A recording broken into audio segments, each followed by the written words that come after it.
ಯಾವುದೇ ರೀತಿ ಕಲರ್ ಹಾಕದೆ ಕೆಮಿಕಲ್ಸ್ ಹಾಕದೆ ಕೇವಲ 10 ನಿಮಿಷದಲ್ಲಿ ಬಹಳ ರುಚಿಯಾಗಿ ಗೋಬಿ ಮಂಚೂರಿಯನ್ನು ಹೇಗೆ ಮಾಡೋದು ಅಂತ ನಾವು ಈ ವಿಡಿಯೋದಲ್ಲಿ ತಿಳಿಸ್ಕೊಟ್ಟಿದ್ದೀವಿ. ದಯವಿಟ್ಟು ಈ ವಿಡಿಯೋನ ಸಂಪೂರ್ಣವಾಗಿ ನೋಡಿ. ಹಾಗೆ ನೋಡಿದಾಗ ಮಾತ್ರ ಗೋಬಿ ಮಂಚೂರಿ ಹೇಗೆ ಮಾಡೋದು ಅಂತ ತಿಳ್ಕೊಬೋದು. ಈ ರೀತಿ ಗೋಬಿ ಮಾಡೋದು ಬಹಳ ರುಚಿಯಾಗಿರುತ್ತೆ ಮತ್ತು ತುಂಬ ಟೇಸ್ಟಿಯಾಗಿರುತ್ತೆ. ಯಾರು ಬೇಕಾದರೂ ಈ ಥರ ಗೋಬಿನ ನಿಮ್ಮ ಮನೆಯಲ್ಲೇ ಕೂತ್ಕೊಂಡು ಮಾಡ್ಕೋಬೋದು. ಗೋಬಿಯನ್ನು ಹೇಗೆ ಮಾಡೋದು ಅಂತ ತಿಳಿಸ್ಕೊಡ್ತೀನಿ. ನಾನು ತೋರಿಸ್ತಾ ಇದ್ದೀನಲ್ಲ ಈ ಬೌಲ್ನಲ್ಲಿ 2 ಕಪ್ಪು ಮೈದಾ, 1 ಕಪ್ಪು ಕಾರ್ನ್ಫ್ಲೋರ್, ಹಾಗೆಯೇ 2 ಕಪ್ಪು ಎಲೆಕೋಸು ಇಷ್ಟನ್ನು ಹಾಕಿ, ಜೊತೆಗೆ ಒಂದು ಸ್ವಲ್ಪ ಉಪ್ಪು, ಅಚ್ಚ ಖಾರದ ಪುಡಿಯನ್ನು ಹಾಕಿ ಚೆನ್ನಾಗಿ ಮಿಕ್ಸ್ ಮಾಡಿಕೊಂಡು ಅದನ್ನು ಚೆನ್ನಾಗಿ ಕಲಿಸ್ಕೋಬೇಕಾಗುತ್ತೆ. ಎಷ್ಟು ಹೊತ್ತು ಅಂತ ಅಂದರೆ ಆ ಗೋಬಿಯನ್ನು ನೀವು ಆರಾಮಾಗಿ ಎಣ್ಣೆಯಲ್ಲಿ ಬಿಡೋ ಹಾಗೆ ಆಗಬೇಕು. ಆ ರೀತಿ ನೀಟಾಗಿ ಅದನ್ನು ಕಲಿಸ್ಕೋಬೇಕಾಗುತ್ತೆ. ಚೆನ್ನಾಗಿ ಅದು ಕಲಸಾದ್ಮೇಲೆ ಒಂದು ರೀತಿ ಹದ ಬಂದಮೇಲೆ ನೀವು ಬಿಡೋ ಹಾಗೆ, ಈಗ ಬೋಂಡ ಹೇಗೆ ಬಿಡ್ತೀರ ಆ ಥರ ಬಿಡ್ಬೋದು. ತುಂಬಾ ನೀಟಾಗಿ ಮಾಡ್ಕೋಬೋದು. ಈಗ ಗೋಬಿ ಮಾಡೋಕ್ಕೆ ಬೇಕಾಗಿರೋ ಪದಾರ್ಥಗಳನ್ನ ನೋಡೋಣ. ಮೊದಲನೇದಾಗಿ ಉಪ್ಪು, ಗರಂ ಮಸಾಲ, ಪೆಪ್ಪರ್ ಪೌಡ್ರು, ಹೆಚ್ಚಿರೋ ಈರುಳ್ಳಿ, ಸ್ಲೈಸ್ ಮಾಡಿರೋ ಈರುಳ್ಳಿ, ಎಲೆಕೋಸು, ಕ್ಯಾಪ್ಸಿಕಮ್ಮು, ಕೊತ್ತಂಬರಿ ಸೊಪ್ಪು, ಕರಿಬೇವು, ಹಾಗೆಯೇ ಕಸೂರಿ ಮೇಥಿ, ಶುಂಠಿ ಬೆಳ್ಳುಳ್ಳಿ ಪೇಸ್ಟ್ ಆಡಿಸಿರೋ ಅಂಥದ್ದು. ಇದು ಬಂದು ಮೆಣಸಿನ್ಕಾಯಿ ಖಾರ ಮೆಣಸಿನ್ಕಾಯಿನ ತೊಗೊಂಡು ಅದನ್ನು ನೀಟಾಗಿ ನೀರಲ್ಲಿ ರುಬ್ಬಿರೋ ಅಂಥದ್ದು. ಅಂಗಡೀಲಿ ಕೇಳಿದ್ರೆ ಇದನ್ನು ಕೊಡ್ತಾರೆ. ಹಾಗೆಯೇ ಎಲ್ಲ ಐಟಮ್ ಏನೇನು ನಾವು ಯೂಸ್ ಮಾಡ್ತೀವಿ ಅದನ್ನು ಡಿಸ್ಕ್ರಿಪ್ಷನಲ್ಲಿ ಮೆನ್ಷನ್ ಮಾಡಿರ್ತೀವಿ. ನೀವು ಅದನ್ನು ನೋಡ್ಕೊಳ್ಳಿ, ಗೊತ್ತಾಗುತ್ತೆ. ಹಾಗೆಯೇ ಇದಕ್ಕೆ ಬೇಕಾದ ಸಾಸ್ಗಳು tomato sauce, green chilli sauce ಮತ್ತು ಸೋಯಾ ಸಾಸ್. ಗೋಬಿಯನ್ನು ಮಾಡೋದಕ್ಕೆ ಗ್ರೇವಿ ಬೇಕಾಗುತ್ತೆ. ಸೊ ಆ ಗ್ರೇವಿಗೆ ಏನೇನು ಆ್ಯಡ್ ಮಾಡಿದ್ದೀವಿ ಅಂತ ನೋಡೋಣ. ಇದಕ್ಕೆ ನಾವು ನೀರು, ಕಸೂರಿ ಮೇಥಿ ಮತ್ತು ಆಡಿಸಿರೋ ಖಾರ, ಅದೇ ಆಗಲೇ ತೋರಿಸೋದ್ವಲ್ಲ ಅದೇ ಖಾರನ ಒಂದು 3 ಸ್ಪೂನ್ ಹಾಕಿದ್ದೀವಿ, ಸ್ವಲ್ಪ ಕಲರಿಂಗ್ ಚೆನ್ನಾಗಿ ಕಾಣಲಿ ಅಂತ. ಹಾಗೆಯೇ ಒಂದು ಸ್ವಲ್ಪ ಧನಿಯಾ ಪುಡಿ ಹಾಕಿದ್ದೀವಿ, ಒಂದು ಸ್ವಲ್ಪ ಕಾರ್ನ್ಫ್ಲೋರ್ ಹಾಕಿದ್ದೀವಿ. ಇದು ಹಾಕೋದ್ರಿಂದ ಗೋಬಿ ಸ್ವಲ್ಪ ತಿಕ್ಕಾಗಿ ಬರುತ್ತೆ, ಗ್ರೇವಿ ಸ್ವಲ್ಪ ಚೆನ್ನಾಗಾಗಿ ಒಂದು ಕೋಟಿಂಗ್ ಚೆನ್ನಾಗಿ ಕೂತ್ಕೊಳ್ಳುತ್ತೆ, ಶೈನಿಂಗ್ ಬರುತ್ತೆ. ಆದ್ದರಿಂದ ಗ್ರೇವಿನ ನಾವು ಉಪಯೋಗಿಸ್ತೀವಿ. ಇದು ನಮಗೆ ಮೇನ್ ಪಾರ್ಟು. ಇದು ಜಾಸ್ತಿ ಏನು ಗಟ್ಟಿಯಾಗಿ ಮಾಡ್ಕೊಳ್ಳೋಕೆ ಹೋಗಬೇಡಿ. ನೀರನ್ನು ಜಾಸ್ತಿ ಹಾಕಿ ಸ್ವಲ್ಪ ನೀರು ಹಾಗೆ ಇದ್ದರೆ ಚೆನ್ನಾಗಿರುತ್ತೆ. ಬನ್ನಿ ಈಗ ಗೋಬಿ ಮಾಡೋದು ನೋಡ್ಕೊಳ್ಳೋಣ. ಮೊದಲನೇದಾಗಿ ಬಾಣಲೆ ಕಾಯಿಸಿ ಅದಕ್ಕೆ ಗ್ರೇವಿನ ಆ್ಯಡ್ ಮಾಡ್ಕೊಳ್ಳೋಣ. ಇಲ್ಲಿ ನಾನು 1 ಪ್ಲೇಟ್ ಗೋಬಿಯನ್ನು ಮಾಡ್ತಾಯಿದ್ದೀನಿ. ಸೊ ಈ ಗ್ರೇವಿನ ಈಗ ತೋರಿಸಿದ ಗ್ರೇವಿನ ಹಾಕಿದ್ದೀವಿ.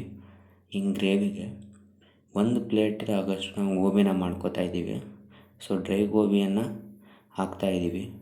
ಹಾಕಾದ್ಮೇಲೆ ಇದನ್ನು ನೋಡ್ಕೊಳ್ಬೇಕು, ಎಷ್ಟು ಮೆಷರ್ಮೆಂಟ್ಗೆ ಎಷ್ಟು ಹಾಕಬೇಕು ಅಂತ. ಹಿಂಗೆ ಹಾಕಿ ಸ್ವಲ್ಪ ಗ್ರೇವಿಗೆ ತಕ್ಕಷ್ಟು ಗೋಬಿಯನ್ನು ಹಾಕಬೇಕಾಗುತ್ತೆ. ಹಾಗೆಯೇ ಮುಂದೆ ಇದಕ್ಕೆ ಉಪ್ಪು ರುಚಿಗೆ ತಕ್ಕಷ್ಟು, ನಂತರ ಪೆಪ್ಪರ್ ಪೌಡರು, ಗರಂ ಮಸಾಲ ಇದೆಲ್ಲವನ್ನು ಹಾಕಬೇಕಾಗುತ್ತೆ. ಈರುಳ್ಳಿ ಮತ್ತು ಕ್ಯಾಬೇಜ್, ಎಲೆಕೋಸು, ಕ್ಯಾಪ್ಸಿಕಮ್, ಕಸೂರಿ ಮೇಥಿ, ಹಾಗೆಯೇ ಕರಿಬೇವಿನ ಸೊಪ್ಪು. ಈ ಗೋಬಿಯಲ್ಲಿ ಮೇಯ್ನಾಗಿ ನಾವು ಹಾಕಬೇಕಾಗಿರೋದೇ ಕರಿಬೇವಿನ ಸೊಪ್ಪು ಅಂತ. ಈ ಕರಿಬೇವಿನ ಸೊಪ್ಪು ಹಾಕೋದ್ರಿಂದ ಬಹಳ ಟೇಸ್ಟಿಯಾಗಿ ಗೋಬಿ ಚೆನ್ನಾಗಿ ಬರುತ್ತೆ. ಅದು ಡಿಫ್ರೆಂಟ್ ಅರೋಮಾನ ಕೊಡುತ್ತೆ ಮತ್ತು ಇದರಿಂದ ಟೇಸ್ಟ್ ಎನ್ಹ್ಯಾನ್ಸ್ ಚೆನ್ನಾಗಾಗುತ್ತೆ. ಇದಕ್ಕೆ ಮುಂದೆ ಶುಂಠಿ ಬೆಳ್ಳುಳ್ಳಿ ಪೇಸ್ಟ್, ಹಾಗೆಯೇ ಅಚ್ಚ ಖಾರದ ಪುಡಿ ಪೇಸ್ಟ್ ಅಥವಾ ಮೆಣಸಿನ್ಕಾಯಿ ಖಾರ ಮೆಣಸಿನ್ಕಾಯಿ ಪೇಸ್ಟನ್ನು ಹಾಕೋಬೇಕಾಗುತ್ತೆ. ಇದನ್ನು ಅಷ್ಟೇ ಎಷ್ಟು ಬೇಕು ಅಷ್ಟು ಹಾಕ್ಕೋಬೋದು. ಜಾಸ್ತಿ ಬೇಕಾದರೆ ಜಾಸ್ತಿ ಹಾಕ್ಕೋಬೋದು, ಕಮ್ಮಿ ಬೇಕಾದರೆ ಕಮ್ಮಿ ಹಾಕ್ಕೋಬೋದು. ಜಾಸ್ತಿ ಹಾಕ್ಕೊಂಡ್ರೆ ಖಾರ ಬೇಕಾದವ್ರಿಗೆ ಖಾರ ಜಾಸ್ತಿ ಹಾಕ್ಕೋಬೋದು, ಕಮ್ಮಿ ಬೇಕಾದವ್ರು ಕಮ್ಮಿ ಹಾಕ್ಕೋಬೋದು.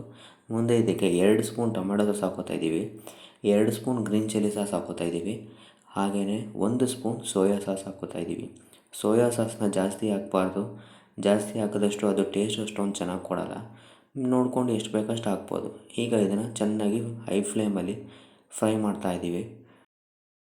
ಈಗ ಗೋಬಿನ ಚೆನ್ನಾಗಿ ಫ್ರೈ ಮಾಡ್ಕೊಳ್ಳೋಣ.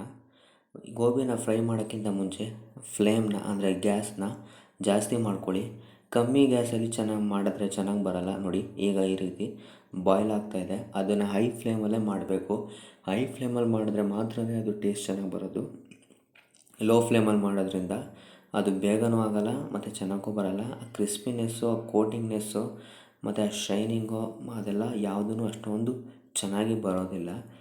ಇದನ್ನು ನಾವು ಕಂಪ್ಲೀಟ್ ಮಾಡಿ ಕ್ಲೋಸ್ ಮಾಡೋ ಗಂಟನೂ ಸಹ ಇದನ್ನು ಹೈ ಫ್ಲೇಮಲ್ಲೇ ಮಾಡಬೇಕಾಗುತ್ತೆ. ನೋಡಿ ಇಲ್ಲಿ ಹೇಗೆ ಬರ್ತಾಯಿದೆ ಅಂತ.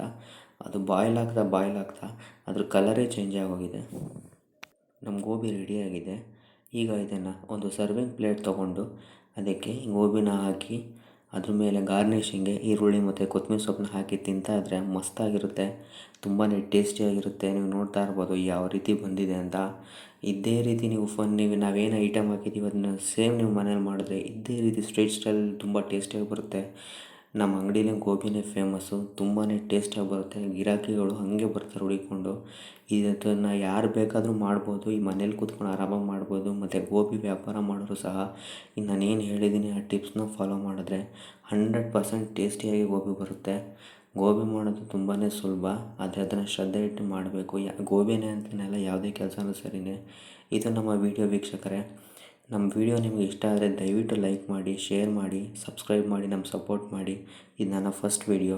ಇಂಥ ಒಂದು ಅದ್ಭುತವಾದ ವೀಡಿಯೋಸ್ಗಳಿಗೆ ದಯವಿಟ್ಟು ನನ್ನ ಚಾನಲ್ನ ಸಬ್ಸ್ಕ್ರೈಬ್ ಮಾಡಿ ಅಂತ ಹೇಳ್ತಾ, ನಿಮ್ಮ ಎಲ್ಲರ ಆಶೀರ್ವಾದ ನನ್ನ ಮೇಲಿರಲಿ ಅಂತ ಹೇಳ್ಕೊತಾ, ಇನ್ನು ಮುಂದೆ ಹೊಸ ವೀಡಿಯೋಗಳನ್ನ ಅಪ್ಲೋಡ್ ಮಾಡಬೇಕು ಅಂತ ಅಂದ್ಕೊಂಡಿದ್ದೀನಿ. ನಿಮ್ಮ ಸಪೋರ್ಟ್ ಮಾಡಿ. ಮುಂದಿನ ವೀಡಿಯೋದಲ್ಲಿ ಸಿಗೋಣ. ಬಾಯ್.